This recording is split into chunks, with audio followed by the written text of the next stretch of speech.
Devan kini sampai di gedung apartemennya. Ia segera turun dari mobilnya lalu dengan cepat menurunkan Kiran dari mobil. Ia menggendong Kiran yang terus mengeluh kepanasan. Panas. Berikan aku air. Aku butuh air, Mas Indra. Devan tidak mengatakan apapun tapi raut wajahnya tampak khawatir melihat Kiran. Ia masuk ke apartemennya tapi ia tidak memasukkan Kiran ke dalam kamar. Ia malah menggendong Kiran masuk ke kamar mandi dan langsung menurunkan Kiran ke bathtub dalam posisi terlentang. Tanpa berpikir panjang lagi, Devan menyalakan air di bathtub itu. Kiran malah meronta-ronta dan berusaha untuk keluar dari bathtub itu tapi Devan menahan tubuhnya sembari menyiram kepala Kiran dengan shower.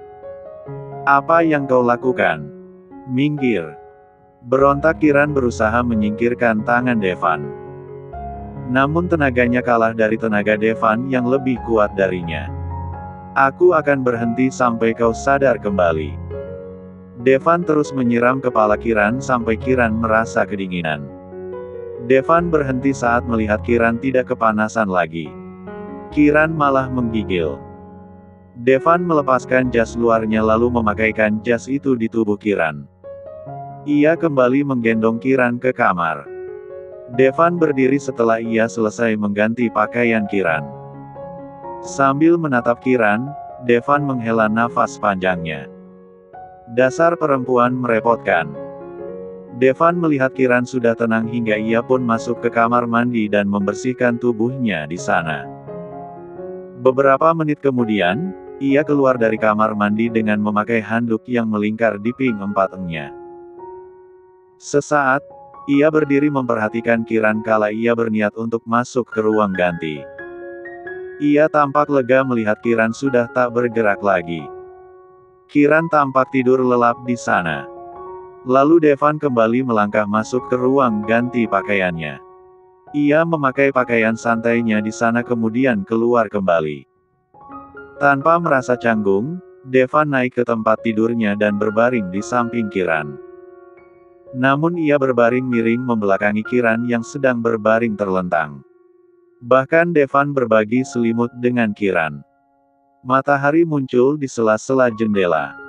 Matahari itu langsung mengenai wajah Kiran sampai Kiran perlahan membuka matanya. Mata itu pun melihat jelas langit-langit kamar itu. Keningnya mengerut kala ia sadar bahwa ia tidak berada di kamarnya. Aku ada di mana sekarang? Sahut Kiran sembari memegang kepalanya yang terasa pusing dan berat. Detik itu, ia merasakan seseorang di sebelahnya.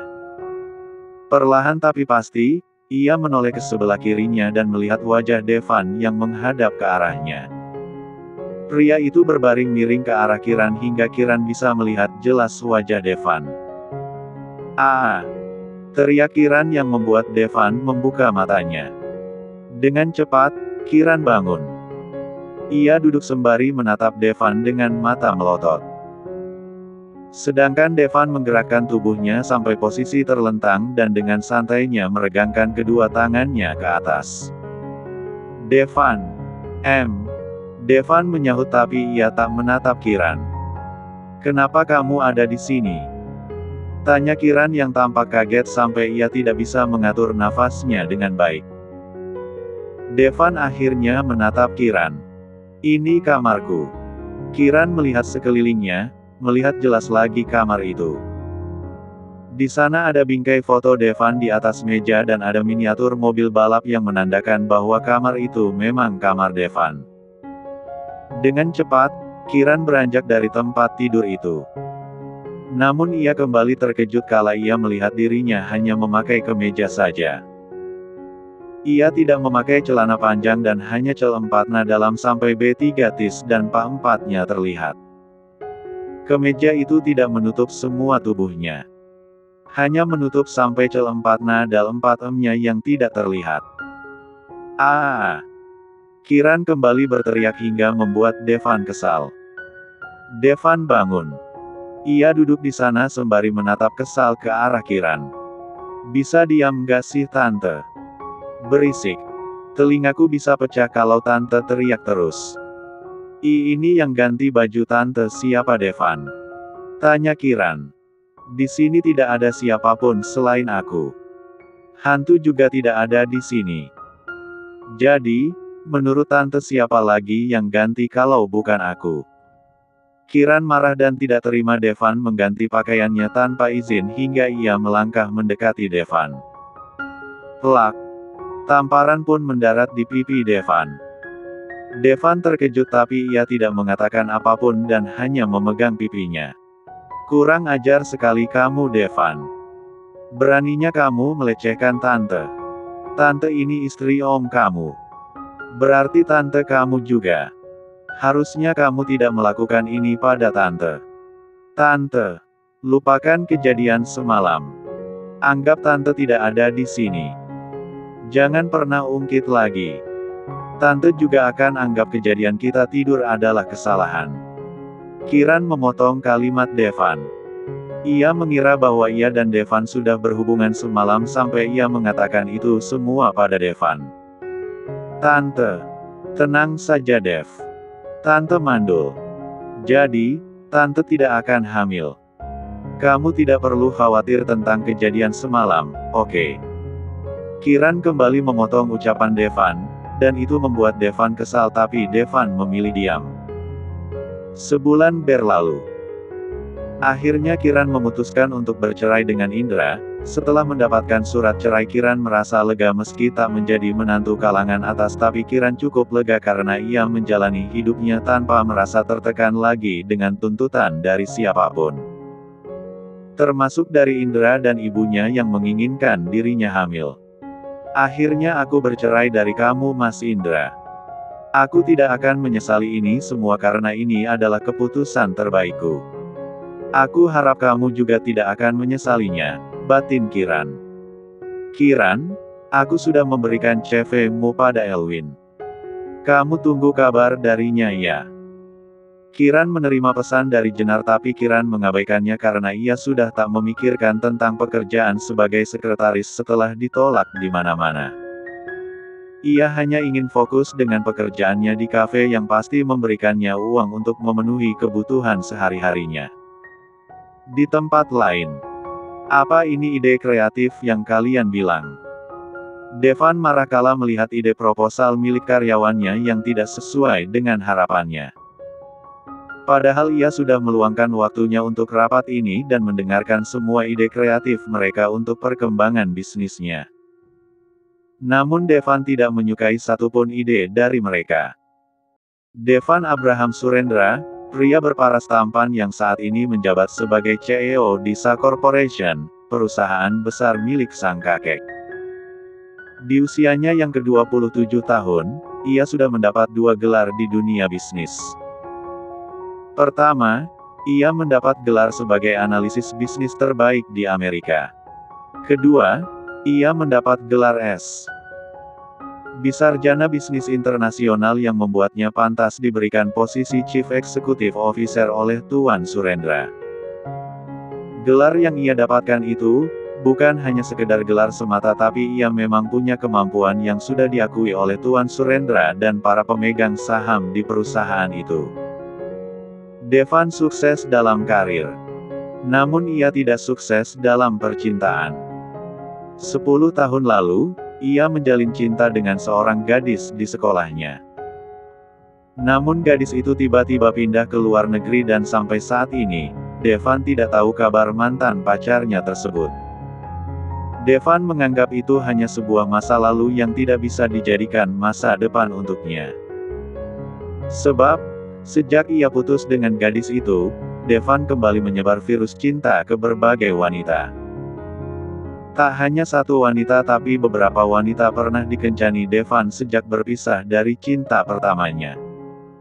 Namun ia tidak pernah menganggap hubungannya serius. Ia selalu menganggap bahwa itu hanya untuk bersenang-senang. Bahkan tidak ada satupun yang bisa menyentuh hatinya yang kosong. Ini semua sampah. Devan melempar semua dokumen itu di depan para karyawannya. Ia sangat marah dengan ide biasa yang diberikan para karyawannya itu sampai melempar semua dokumen itu di depan mereka. Devan bukanlah bos dingin dan kejam yang akan selalu memecat karyawan yang tidak sengaja melakukan kesalahan kecil padanya seperti menumpahkan minuman ke pakaiannya. Namun ia tetap disiplin pada semua orang. Jika ada karyawan yang melakukan kesalahan, Devan tentu harus menegur mereka dengan tegas, tapi ia masih memberikan mereka kesempatan untuk memperbaiki kesalahannya. Meski begitu, ia tidak suka memberi kesempatan pada orang yang sudah berkali-kali melakukan kesalahan. Tentu saja ada sanksi berat untuk mereka. Apa kalian sadar kalau perusahaan ini bukan perusahaan kecil? Ini perusahaan besar yang terkenal di Asia. Ide kalian pun harus yang berkualitas dan kreatif. Bukan sampah seperti ini. Semua karyawan itu hanya bisa menundukkan kepala mereka di depan Devan. Devan menghela nafas kasarnya melihat para bawahannya diam menunduk. Saya akan berikan kalian kesempatan. Kalian buat lagi yang baru. Dan lusa, kalian sudah punya ide yang bagus. Kalau tidak, kalian berhenti saja dari perusahaan ini. Lebih baik kalian cari perusahaan yang bisa menerima kemampuan kalian. Setelah mengatakan semua itu ke semua karyawannya, Devan meninggalkan mereka yang masih duduk menunduk di sana. Devan melangkah menuju ruang kerjanya yang jaraknya tidak jauh dari ruang rapat. Devan langsung melempar tubuhnya di kursi putarnya. Tidak lama, seorang pria masuk ke ruangan itu, dan orang itu adalah Elwin, sang asisten. Elwin berdiri tegak di depan meja kerja atasannya. "Kau sudah menemukan sekretaris untukku?" tanya Devan penasaran. "Sudah, Pak." Elwin meletakkan sebuah dokumen di atas meja. Devan meraih dokumen itu dan terkejut melihat profil sekretaris barunya. "Tante Kiran." "Benar, Pak Devan. Kenapa kau rekomendasikan dia? Kau dekat dengan dia?" tanya Devan penasaran. "Bukan saya, Pak Devan. Orang yang berikan saya profil itu, Nyonya Jenar. Beliau bilang sama saya kalau Bu Kiran cocok jadi sekretaris Pak Devan." "Oke, kamu panggil dia sekarang." Titah Devan yang ingin Kiran ada di hadapannya saat ini. "Sekarang Pak Devan?" tanya Elwin memastikan. "Ya, bawa dia sekarang," tegas Devan. "Begini Pak Devan. Pak Devan punya jadwal pertemuan sebentar lagi. Sepertinya tidak akan sempat kalau Pak Devan mau wawancara dulu dengan Bu Kiran. Sebaiknya besok saja Pak Devan." "Kenapa kamu malah jadi ngatur-ngatur saya? Yang bos itu, kamu atau saya sih?" Devan tidak suka Elwin banyak bicara kali ini hingga ia menegur asistennya itu dengan suara keras. "Maaf Pak Devan. Saya cuma tidak mau kalau Pak Devan melewatkan kerjasama bagus kita dengan Pak Zero. Panggil Kiran sekarang. Kalau dia memang mau jadi sekretarisku, dia harus datang dalam 15 menit, tegas Devan. 15 menit. Elwin terkejut. "Kenapa? Kau protes lagi?" "Tidak Pak Devan. Segera. Saya akan panggil Bu Kiran kemari." Erwin pun buru-buru keluar dari ruangan itu lalu menghubungi Kiran. Kiran tentu terkejut mendengar hal itu. Namun ia tidak bisa melewatkan kesempatan baik ini. Jenar sudah berniat baik dengan memberikannya pekerjaan dan ia tidak boleh menyia-nyiakannya begitu saja. Ia harus menunjukkan pada Devan bahwa ia punya kemampuan sebagai sekretaris. Di dalam ruangan, Devan menatap profil Kiran. Ia tersenyum senang karena tidak menyangka bahwa selama sebulan lebih tak melihat Kiran, Kiran malah akan bekerja untuknya. Itu artinya ia punya banyak kesempatan untuk mendekati wanita itu. Terlebih ia tahu bahwa Kiran sudah bercerai dari Indra. 4 tahun lalu, Devan bertemu dengan Kiran di sebuah kegiatan sosial. Setelah sekian lama, jantung itu berdebar pada sosok Kiran yang ceria dan penyayang. Senyum lebar wanita itu begitu memikatnya hingga Devan ingin memiliki wanita itu. Namun keinginan itu kandas kala Indra memperkenalkan Kiran sebagai calon istrinya. Meski tak bisa memiliki Kiran tapi hasratnya pada wanita itu, tak mudah menghilang begitu saja. Bahkan hasratnya semakin dalam hingga seringkali ia mencuri-curi pandang Kiran. Terlebih jika wanita itu sudah memakai pakaian terbuka. Devan sampai tak berhenti menatapnya. 15 menit kemudian, Kiran kini sampai di perusahaan. Ia menarik nafasnya lalu membuangnya perlahan-lahan. Devan benar-benar keterlaluan. Dia memintaku datang ke sini dalam 15 menit. Apa dia dendam karena aku menceraikan omnya? Jika saja Kiran tidak membutuhkan pekerjaan, ia tidak mungkin datang memenuhi permintaan Devan. Sebelum masuk ke dalam, Kiran merapikan penampilannya terlebih dulu dan juga menyisir lagi rambut panjangnya dengan tangannya agar terlihat lebih rapi lagi. Kiran kini berada di depan meja resepsionis. Ia melapor ke karyawan di sana sebelum masuk ke dalam. Namun sayangnya, orang yang memintanya datang ternyata sudah pergi beberapa menit lalu. Maksud Mbak, Pak Devan sudah pergi, begitu? Tanya Kiran memastikan ucapan pegawai resepsionis itu. Betul Bu Kiran. Tadi Pak Elwin cuma kasih pesan sama saya kalau Anda datang, Anda tunggu saja di ruang CEO. Bu Kiran langsung masuk ke lift sebelah kiri. Lift itu dikhususkan untuk ruangan Pak Devan. Pegawai resepsionis itu bicara sembari menunjuk ke arah lift yang tidak jauh dari tempatnya berdiri. Dengan wajah kesal, Kiran terpaksa masuk ke lift itu dan menekan tombol menuju lantai 15 di mana ruangan Devan berada. Aku memang ngerasa nggak enak saat Elwin telepon dan bilang kalau Devan suruh datang ke kantor. Ini sudah 2:30. Masa 2:30 datang wawancara? Keluh Kiran kesal tapi ia memegang dadanya, berusaha untuk menahan emosinya di sana.